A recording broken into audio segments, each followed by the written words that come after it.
स्वागत आहे तुमचं सुबोध जाधव इंग्लिश सोल्युशन या यूट्यूब चॅनलमध्ये. आजचा जो व्हिडिओ असणार आहे तो असणार आहे लेटर रायटिंगचा, म्हणजेच पत्रलेखनाचा.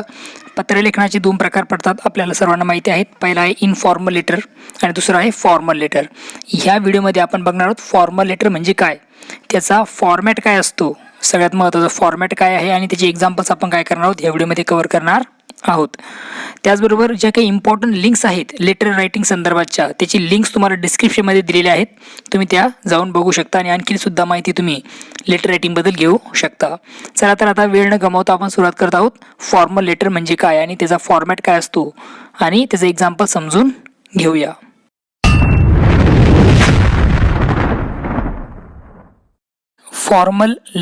फॉर्मल लेटरला मराठीमध्ये म्हणतात औपचारिक पत्र. मग आता हे औपचारिक पत्र कोणाला लिहिले जातात त्या संदर्भात काही लाईन दिलेल्या आहेत बघा. Formal letters are addressed to government officials. जे गव्हर्नमेंट ऑफिशियल्स असतात त्यांना फॉर्मल लेटर लिहिले जातात. Private and public organisation, private organisation असतील किंवा पब्लिक ऑर्गनायझेशन असतील त्यांना पत्र लिहिले जातात फॉर्मल. ऑथॉरिटीज असतील, एम्प्लॉयर असेल, न्यूजपेपर एडिटर असतील, यांना जे पत्र लिहिले जातात ते कशामध्ये येतात तर फॉर्मल लेटरमध्ये येतात, म्हणजे औपचारिक पत्रामध्ये त्यांचा समावेश केला जातो. सच लेटर्स रिक्वायर फॉर्मल लँग्वेज. आणि ही जी फॉर्मल लेटर लिहिणार आहात तुम्ही त्याच्यासाठी फॉर्मल लँग्वेज वापरली जाते. म्हणजे कुठल्याही प्रकारच्या इमोशनल गोष्टी ह्या नसतील. इमोशनल गोष्टी तुम्ही इमोशनल असेल किंवा एखादी गोष्ट महत्त्वाची असेल तुम्ही ती सांगू शकता, पण ती लँग्वेज तुम्हाला त्या प्रकारची फॉर्मल लँग्वेज तुम्हाला फॉलो करावी लागेल. ओके, हे सगळ्यात महत्त्वाचं आहे. आणि तुम्ही पॉईंट ओरिएंटेड तुम्ही इथे लिहिणार आहात, म्हणजे इतर कुठल्याही गोष्टी तुम्हाला लिहायच्या नाही आहेत. जे पॉईंट आहे, जो सब्जेक्ट आहे त्याच्या रिलेटेड तुम्हाला काय करायचं तर माहिती लेटरमध्ये लिहायची आहे, पत्रामध्ये लिहायची आहे. त्यानंतर बघा, all the components of the letter are aligned to the left margin of the page. सगळ्यात महत्त्वाची गोष्ट आहे की ज्यावेळेस तुम्ही लेटर लिहिता त्यावेळेस तुम्हाला काय करायचं तर लेटर ही लेफ्ट मार्जिनला धरूनच तुम्हाला लिहायचं. म्हणजे जी लेफ्ट मार्जिन आहे त्याच्याकडे साईडनेच तुम्हाला काय करायचं तर सर्व गोष्टी ज्या आहेत फॉर्मल लेटरच्या तुम्हाला त्या लिहायच्या आहेत. फॉर्मल लेटर्स, आता एक कंप्लेंट लेटर असेल, कंप्लेंट जेव्हा तुम्ही करता एखाद्याला ते सुद्धा फॉर्मल लेटरमध्ये येईल. ऑर्डर असेल, एखादी वस्तू तुम्ही ऑर्डर करता, एखादी गोष्टीची इन्क्वायरी करता, किंवा तुम्ही एखादा पत्रकार, एखादा न्यूजपेपरचा एडिटर आहे त्याला जेव्हा तुम्ही पत्र लिहिता ते सुद्धा फॉर्मल लेटरमध्ये येतं. जॉब अप्लिकेशन करता विथ रिझ्यूम ते सुद्धा फॉर्मल लेटरमध्ये येईल. ॲडजस्टमेंट लेटर ते सुद्धा फॉर्मल लेटरमध्ये येईल. याचे सगळ्यांचे एक एक्झाम्पल मी तुम्हाला सांगणार आहेच. ओके, त्यासाठी वेगवेगळा व्हिडिओ मी बनवलेला आहे, तो तुम्ही जाऊन बघू शकता. त्यानंतर आहे एक्झाम्पल बघा, letter to editor, letter to principal, हे एक्झाम्पल्स आहेत कशाचे फॉर्मल लेटरचे. एक फॉर्मल रिलेशन्स आपलं तिथे असतं तेव्हा आपण त्याला फॉर्मल लेटर असं म्हणतो. ओके, चला फॉर्मॅट काय बघा फॉर्मल लेटरचा तो बघूया. फॉर्मॅट ऑफ फॉर्मल लेटर, औपचारिक पत्राचा काय फॉर्मॅट आहे, कशाप्रकारे आपण ते पत्र लिहिणार आहोत ते बघतोय.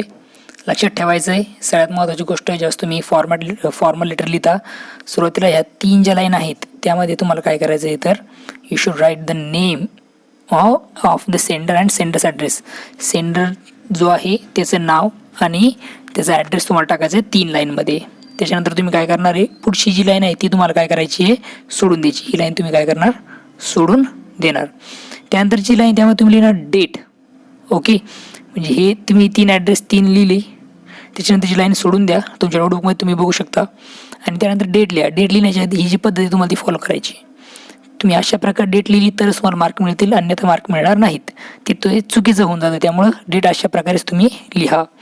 त्यानंतर पुन्हा काय करणार तुम्ही, जशी इथे लाईन सोडून दिली होती, ओके, तुम्हाला पुन्हा इथे लाईन सोडून द्यायची. आणि त्यानंतर तुम्हाला लिहायचं आहे receivers address and receivers designation.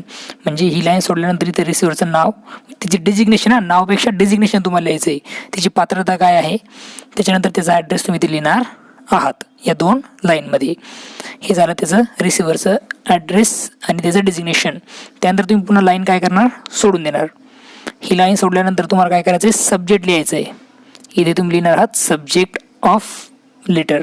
लेटरचा subject काय आहे, म्हणजे तुम्ही पत्र कशाला लिहिताय, काय कारण आहे, त्याचा सब्जेक्ट तुम्हाला काय करायचं आहे तर इथे टाकायचा. ह्या लाईन नंतर म्हणजेच रिसिव्हरच्या ॲड्रेस झाल्यानंतर एक लाईन सोडून देणार तुम्ही आणि त्यानंतर तुम्ही काय करणार तिथे सब्जेक्ट लिहिणार आहात. त्यानंतर तुम्हाला करायचं आहे पुन्हा एक लाईन सोडून द्यायची आहे. सब्जेक्ट लिहिणं झाल्यानंतर सब्जेक्ट तुम्हाला 1 लाईनमध्ये लिहायचं आहे. ओके, शॉर्टमध्ये लिहायचं आहे. ओके, त्यानंतर तुम्ही पुन्हा एक लाईन सोडून देणार, ही लाईन तुम्ही सोडून देणार. त्यानंतर तुम्ही देणार सॅल्युटेशन. सॅल्युटेशन म्हणजे आपण म्हणतो त्याला ग्रीटिंग करणं, वंदन करणं. तर सॅल्युटेशन कसं केलं जाईल तर रिस्पेक्टेड सर ऑब्लिक मॅम. किंवा रिस्पेक्टेड सर ऑब्लिक मॅम किंवा मग फक्त सर ऑब्लिक मॅडम जर लिहिलं तरी चालेल. अशा प्रकारे तुम्ही काय करणार सॅल्युटेशन लिहिणार आहात. त्यानंतर पुन्हा तुम्ही काय करणार आहात एक लाईन सोडून देणार आहात. ही जी लाईन तुम्हाला सोडून द्यायची आहे आणि तुम्ही सुरुवात करणार आहात मग कशाला तर बॉडी ऑफ लेटरला. बॉडी काय असते हे तुम्हाला सांगण्याची आवश्यकता नाही. म्हणजे त्या पत्राचं महत्त्वाची गोष्ट असेल मेन गावा तो काय असतो तर बॉडी आपल्याला सांगता येईल. आता जी तुम्ही बॉडी लिहिताय तुम्हाला काय करायची 3 भागात तुम्हाला ती बनवायची आहे. इंट्रोडक्शन म्हणजे 3 पॅरेग्राफमध्ये तुम्ही लिहू शकता 3 ते 4 पॅरेग्राफमध्ये. इंट्रोडक्शन, मेन बॉडी आणि कंक्लुजन. इंट्रोडक्शनमध्ये तुम्हाला लिहायचं आहे की तुम्ही ते पत्र का लिहिताय त्याचा पर्पज काय त्या पत्र लिहिण्यामागचा.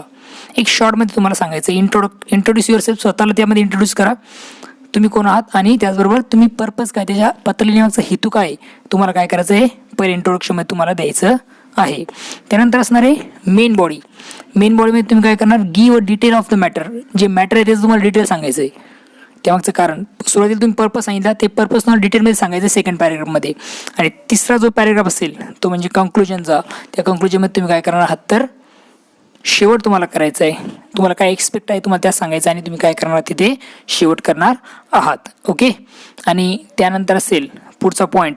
त्यानंतर तुम्ही हे लिहिल्यानंतर 3-4 पॅरेग्राफ लिहिल्यानंतर तुम्ही काय करणार पुन्हा एक लाईन सोडून देणार आहात. ही लाईन सोडल्यानंतर कॉम्प्लिमेंटरी क्लोज येईल. ओके. कॉम्प्लिमेंटरी क्लोजिंग झाल्यानंतर तुम्ही काय करणार सेंडरचं नाव लिहिणार आहात. त्यालाच आपण सिग्नेचर असं म्हणतो. आणि त्याच्या खाली तुम्ही डेजिग्नेशन लिहू शकता. आता कॉम्प्लिमेंटरी क्लोज करताना तुम्हाला लक्षात ठेवायचं आहे की फॉर्मल लेटरमध्ये तुम्ही लिहिणार युअर्स ट्रूली किंवा युअर्स फेथफुली. युअर्स ट्रूली किंवा युअर्स फेथफुली, युअर्स ऑबिडियंटली पण लिहिलं तरी चालेल. युअर्स ऑबिडियंटली सुद्धा चालेल. युअर्स लविंगली किंवा मग युअर्स लविंग, युअर्स अफेक्शनेटली हे शब्द तुम्हाला इथे लिहायचे नाहीत. ओके. खूप महत्त्वाचं आहे. चला तर तुम्हाला मी याची काय करतो मार्किंग स्कीम सांगतो. परीक्षेत कशा प्रकारे मार्क तुम्हाला याचे मिळतील. मार्क्स कसे असतील तर बघा सर्वात महत्त्वाची गोष्ट आहे जो सेंडर आणि डेट आहे त्याला असणार आहे अर्धा मार्क. सेंडर आणि डेट तुम्ही कम्प्लिटली क्लिअरली डेट तुम्ही फॉलो केली. सेंटरचा ॲड्रेस व्यवस्थित लिहिला. एखाद्या सेंटरचा ॲड्रेस दिलेला असतो तोही तुम्ही लक्षात ठेवायचा आहे. हे तुम्ही लिहिलं तर तुम्हाला अर्धा मार्क मिळेल. त्यानंतर तुम्ही लिहिणार रिसिव्हर्स ॲड्रेस. त्यानंतर तुमचं काय असणार आहे रिसिव्हर्स ॲड्रेस. आता हा जो रिसिव्हर्स ॲड्रेस आहे त्याला असणार आहे अर्धा मार्क. ओके. डेजिग्नेशन आणि ॲड्रेसला अर्धा मार्क असेल. ओके. महत्त्वाचं आहे रिसिव्हर्स ॲड्रेस झाल्यानंतर त्यानंतर तुम्हाला लिहायचं आहे सब्जेक्ट ऑफ लेटर आणि सॅल्युटेशन. हे जर तुम्ही योग्य लिहिता तुम्हाला मिळतं तिथे अर्धा मार्क. ओके. सब्जेक्टला खूप महत्त्व आहे. 7 ते 8 शब्दामध्ये तुम्हाला ते लिहायचं आहे. सॅल्युटेशन तुम्ही योग्य लिहित आहात सॅल्युटेशन तर तुम्हाला किती मार्क मिळणार या दोन्ही गोष्टी लिहिल्या तर अर्धा मार्क मिळणार आहे. त्यानंतर आहे बॉडी ऑफ लेटर. आता ही बॉडी जी आहे ती जर तुम्ही योग्य लिहित आहे तर तुम्हाला मार्क मिळणार आहेत 2. किती मार्क मिळणार आहेत 2 मार्क्स तुम्हाला मिळणार आहेत. ओके. आणि त्यानंतर जो क्लोजिंग आहे किंवा कॉम्प्लिमेंटरी क्लोज आहे त्याला तुम्हाला मार्क असणार आहे अर्धा. ओके. अशा प्रकारे हे 4 मार्क ते डिवाइड होतात. आणि त्याचनंतर एक जो मार्क राहतो तो असणार आहे ग्रामर. ग्रामर तुम्ही किती व्यवस्थित लिहित आहे ओके त्याला किती असणार आहे तर 1 मार्क असणार आहे. ओके. त्यामुळे ग्रामरसुद्धा तुम्ही लक्ष द्या. लँग्वेजकडे सुद्धा लक्ष द्या. तुम्हाला 1 मार्क त्याचा मिळून जाईल म्हणजे 5 पैकी 5 मार्क तुम्ही घेऊ शकता. आपण बघणार आहोत आता एक्झाम्पल फॉर्मल लेटरचं. त्यातलं आपण बघतो एक कंप्लेन लेटर. कंप्लेन लेटर कशा प्रकारे लिहिलं जाईल याच्यासाठी तुम्हाला फॉर्मल लेटरचा फॉर्मॅटच फॉलो करायचा आहे. बघा एक्झाम्पल आहे you are mister Ashok More secretary of Vidyanagar welfare society Beed. Write a letter to the chief engineer MSCB Beed and complaint about the irregular power supply in your area. तुमच्या एरियामध्ये पॉवर सप्लाय जो कसा आहे तो इरेग्युलर आहे त्यासाठी तुम्ही काय करताय कंप्लेंट लिहित देत आहात. कुठे MSCBला चीफ इंजिनियरला. तर त्यासाठी तुम्ही पत्र लिहिणार आहात. आन्सरमध्ये लिहायचं आहे सर्वात पहिली गोष्ट म्हणजे हा आहे तुमचा सेंटरचा ॲड्रेस. म्हणजे हा असणार आहे अशोक मोरे याचा ॲड्रेस. हा आहे सेंटरचा ॲड्रेस. तो लिहिला आहे पण विद्यानगर वेलफेअर सोसायटी विश्वास रोड विद्यानगर बीड. इथे काय करा तुम्ही जो इथे हे लिहिलेला आहे पिनकोड तोच इथे लिहा. त्यानंतर एक लाईन इथे सोडून दिली बघा मी आणि त्यानंतर लिहिली आहे डेट 20 सप्टेंबर 2020. पुन्हा एक लाईन सोडून दिलेली आहे. त्यानंतर लिहिलं आहे to the chief engineer MSCB office Beed 431103. हा जरा त्या रिसिव्हरचा ॲड्रेस हा तुम्हाला टाकायचा आहे. ओके. हा तुम्ही लिहिणार आहात रिसिव्हरचा ॲड्रेस. त्यानंतर तुम्हाला याचे सब्जेक्ट, तुम्ही कशासाठी पत्र लिहित आहे तर ते सब्जेक्ट तुम्हाला 4 ते 5 लाईन एका लाईनमध्ये तुम्हाला लिहायचं. मग ते काय, complaint about the irregular power supply in our area. आमच्या एरियामध्ये जो irregular power supply, electricity supply होतोय त्याबद्दल आम्ही कंप्लेंट देत आहोत, असा त्याचा अर्थ होतो. त्यानंतर पुन्हा तुम्हाला सांगितल्यानुसार एक लाईन सोडून दिलेली आहे. पुन्हा आपण लिहिलं आहे सॅल्युटेशन, रिस्पेक्टेड सर ऑब्लिक मॅडम लिहायला विसरू नका. पुन्हा सॅल्युटेशन लिहिल्यानंतर पुन्हा एक लाईन सोडून दिली आहे बघा, हे लाईन सोडत चला. त्यानंतर आपण काय करतो, इंट्रोडक्शन देतोय. कशाचा, ती बॉडी आहे रिस्पेक्टेड सर झाल्यानंतर बघा इथं हे असतं सॅल्युटेशन झाल्यानंतर आपण बॉडी लिहितोय. बॉडीमधलं तर आपण घेतोय introduction. I am mister Ashok More, secretary of Vidyanagar welfare society. आता इंट्रोडक्शन दिलं, स्वतःबद्दल सांगितलंय. I am writing to inform you about that from last 2 months we are facing irregular electricity supply. मी तुम्हाला पत्र लिहून तुम्हाला इन्फॉर्म करत आहे की मागच्या 2 महिन्यापासून आम्ही काय करतोय तर इरेग्युलर इलेक्ट्रिसिटी सप्लाय हा प्रॉब्लेम आम्ही फेस करत आहोत. We have faced many problems because of irregular electricity supply. आम्हाला बऱ्याचशा अडचणींना फेस करावं लागतं आहे. कशामुळे तर इरेग्युलर इलेक्ट्रिसिटी सप्लायमुळे. There were no fixed schedule for power cut. Power cut होण्याचं कुठलंही फिक्स शेड्यूल नव्हतं. Many time at night the power is cut. बऱ्याचशा वेळेस रात्री सुद्धा काय होते तर लाईट कट होते. It creates disturbance in students studies. याच्यामुळे विद्यार्थ्यांना अभ्यासात अडचणी येतात, डिस्टर्बन्स तयार होतं, अडथळे येतात. It has resulted in some accidents as the street lights are also off. बऱ्याचशा वेळेस काय होतं तर स्ट्रीट ॲक्सिडेंट होतात, म्हणजे जे स्ट्रीट लाईट्स आहेत, रोडवरची जी लाईट आहेत ते सुद्धा बंद होतात. त्यामुळे काय होतं तर ॲक्सिडेंट होत आहेत. Many thieves take a disadvantage of this situation. आणि जे चोरटे आहेत ते काय करतात, या सिच्युएशनचा डिसॲडव्हान्टेज घेत आहेत, गैरफायदा घेता आहेत. The water supply also affected due to frequent power failure. आणि जे काही वेळोवेळी अशी लाईट जाते त्यामुळे काय झालं तर वॉटर सप्लाय जो आहे तो सुद्धा काय झाला तर त्याच्यावर सुद्धा परिणाम झालेला आहे. We have suffered so much due to the irregular power supply, therefore we complain to you about this. आम्ही बऱ्याचशा गोष्टी काय केल्या तर सहन केलेलं आहे. कशामुळे तर इरेग्युलर पॉवर सप्लाय, जी इरेग्युलर लाईट तुम्ही आमच्याकडे सोडता त्यामुळे आम्ही खूप काही सहन केलं आहे. त्यामुळे we complain to you about this. त्यामुळे आम्ही याच्यासाठी तुमच्याकडे कंप्लेन करत आहोत.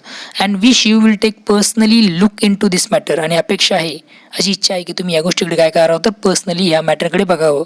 And solve the problems as fast as possible. आणि ही जी अडचण आहे ती लवकरात लवकर सॉल्व करावी. त्यानंतर बघा आता बॉडी संपल्यानंतर लक्षात घ्यायचं मी काय केलं, इथे लाईन सोडलेली बघा, तुम्हाला सुद्धा सोडायची आहे. युअर्स फेथफुली, तुमचा विश्वासू. पुन्हा लाईन सोडलेली एका ठिकाणी आणि इथे घेतलेलं आहे सिग्नेचर. सिग्नेचरमध्ये आपण घेतलेलं आहे नाव आणि त्याची post, mister Ashok More, secretary Vidyanagar welfare society. अशा प्रकारे तुम्ही काय करू शकता, कंप्लेंट लेटर लिहू शकता. जो फॉर्मॅट मी तुम्हाला सांगितलेला हाच फॉर्मॅट मी ते फॉलो केलेला आहे आणि तोच तुम्हाला परीक्षेत फॉलो करायचा आहे. आता एक्झाम्पल नंबर 2 बघूया. लेटर लिहित असताना सगळ्यात महत्त्वाची गोष्ट जी आहे ती म्हणजे काय तर लेटर फॉर्मल असो इनफॉर्मल असो, हे तुम्ही लक्षात ठेवायचं आहे की सगळ्या गोष्टी तुम्हाला काय करायच्या, लेफ्ट मार्जिनला शेजारीच लिहायच्या आहेत. म्हणजे लेफ्ट मार्जिन असेल त्याला अटॅच करूनच तुम्हाला सगळ्या गोष्टी टाकायच्या आहेत. हा नवीन फॉर्मॅट आहे बघा. आता सेंडरचा ॲड्रेस बघा, रिसिव्हरचा ॲड्रेस बघा, डेट बघा, सब्जेक्ट बघा, हा प्रत्येक पॅरेग्राफ बघा. प्रत्येक पॅरेग्राफची सुरुवातसुद्धा मी याला खेटूनच केली, या लेफ्ट मार्जिनला खेटूनच. त्यामुळे तुम्ही सुद्धा सगळ्या गोष्टी लेफ्ट मार्जिनलाच लिहिणार आहात. समजलं आहे? खूप महत्त्वाचं आहे, फॉर्मॅट चुकू देऊ नका. चला पुढचं एक्झाम्पल बघूया. Write a letter to the health officer. Health ऑफिसरला पत्र लिहा ऑफ युअर सिटी, तुमच्या सिटीच्या, आणि कंप्लेन करा अगेन्स्ट द इनसॅनिटरी कंडिशन. आरोग्याला घातक अशी जी कंडिशन आहे तुमच्या लोकॅलिटीची. And requesting him to take suitable preventive measures. आणि त्याला रिक्वेस्ट करा की काहीतरी तुम्ही याच्यावर प्रिव्हेंटिव्ह मेजर्स बनवा. आन्सरमध्ये तुम्हाला लिहायचं, तुम्हाला मी सांगितलेलं सुरुवातीला तुम्ही घेणार आहात सेंडरचा ॲड्रेस, हा तुमचा ॲड्रेस मिस्टर विठ्ठल शिंदे, 10 गजानन नगर औरंगाबाद, आणि पिनकोड समोर आहेच 15 नोव्हेंबर 2020. डेट पण त्या फॉर्मॅटने लिहिलेली आहे जी तुम्हाला मी सांगितली. त्यानंतर आहे रिसिव्हर्स ॲड्रेस, हा आहे रिसिव्हरचा address. Subject complain about insanitary condition, जी आरोग्यास विघातक अशी जी कंडिशन आहे, स्थिती आहे, त्याच्या अगेन्स्ट आम्ही कंप्लेंट करतोय. Respected sir oblique madam, okay, हा झाला तुमचा salutation. I would like to draw DRAW, इथे डब्ल्यू पाहिजेत, ठीक आहे, DRAW. Okay, I would like to draw your attention towards the insanitary condition. माझी इच्छा आहे की तुमचं जे काही लक्ष आहे ते कशाकडे वेधावं, तर इनसॅनिटरी कंडिशनकडे वेधावं. Okay, of Gajanannagar area of the city, या सिटीचा जो गजाननगर एरियाचा जो भाग आहे त्याच्याकडे. Mainly poor peoples live in this area, perhaps therefore sanitary inspector has not visited here. खूप गरीब लोक या एरियात राहतात, त्यामुळेच कदाचित त्यामुळेच काय तर सॅनिटरी इन्स्पेक्टर जो आहे तो या एरियाला व्हिजिट देत नाही. The condition of this area is very bad. Condition जी आहे या एरियाची खूप वाईट आहे. There are very few proper drains in the area. खूप कमी अशा प्रॉपर ड्रेन्स आहेत एरियामध्ये. This drains are not clean regularly. ह्या ज्या ड्रेन्स आहेत त्या रेग्युलरली क्लीन होत नाहीत. They are always flooded with infected and dirty waters. आणि नेहमी त्या भरलेल्या असतात कशाने, तर इन्फेक्टेड आणि dirty वॉटरने. There are no dustbins in vicinity. आणि ह्या एरियामध्ये, ह्या कॉलनीमध्ये कुठल्या प्रकारचे डस्टबिन्स नाहीत. People throw their all refuse here and there. लोक काय करतात, त्यांच्या जी काही गोष्टी म्हणजे गरजेच्या वस्तू नाही त्या इकडे तिकडे फेकतात कॉलनीमध्ये. So much dirty condition of this locality, it may create some health problem also in locality. आणि खूप अशी वाईट कंडिशन आहे या लोकॅलिटीची, आणि याच्यामुळे काही हेल्थ प्रॉब्लेमसुद्धा येऊ शकतील, क्रिएट होऊ शकतात. Okay, I hope. आता तिसरा, आपण बॉडीमध्ये तिसरा भाग बघतोय बरं, तो म्हणजे कंक्लुजनचा. प्रत्येक पॅरेग्राफ नंतर मी लाईन सोडलेली, लक्षात घ्या.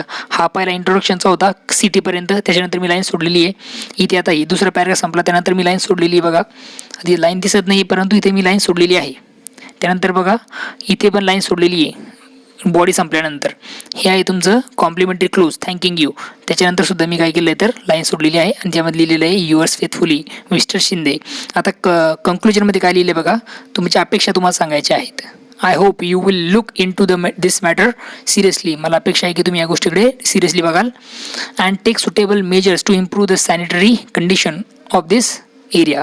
आणि तुम्ही निश्चितच काय करतात, काही इम्प्रूव्हमेंट तुम्ही घेणार किंवा काही सुटेबल मेजर्स तुम्ही वापरणार, आणि हे एरियाची जी काही कंडिशन आहे ती सुधारण्याचा तुम्ही प्रयत्न करणार. अशा प्रकारे तुम्ही त्याचा शेवट करू शकता. आणि हा तुमचा असणार आहे complimentary close. Okay, yours faithfully mister Vitthal Shinde. म्हणजे अशा प्रकारे तुम्ही काय करू शकता, लेटर लिहू शकता. एक्झरसाइज तुमच्यासाठी आता ही एक्झरसाइज आहे, तुम्ही ही सॉल्व करायची, करून बघायचं आहे. 2 विषय मी तुम्हाला देत आहे. Write a letter to the principal of Sarvesh English school Solapur and complain her to unclean drinking water. आधी हर म्हणजे प्रिन्सिपल ही फिमेल आहे, त्यामुळे रिस्पेक्टेड मॅडम तुम्हाला लिहावं लागेल, हे लक्षात ठेवा. पाण्याची प्रॉब्लेम आहे त्या शाळेमध्ये, त्यासाठी तुम्ही काय करताय तर इनसॅनिटरी कंडिशन आहे स्कूलमध्ये, स्कूलच्या टॉयलेटमध्ये, यासाठी तुम्ही काय करताय, प्रिन्सिपलला पत्र लिहितात. आणि तुमचं नाव आहे संदीप जाधव.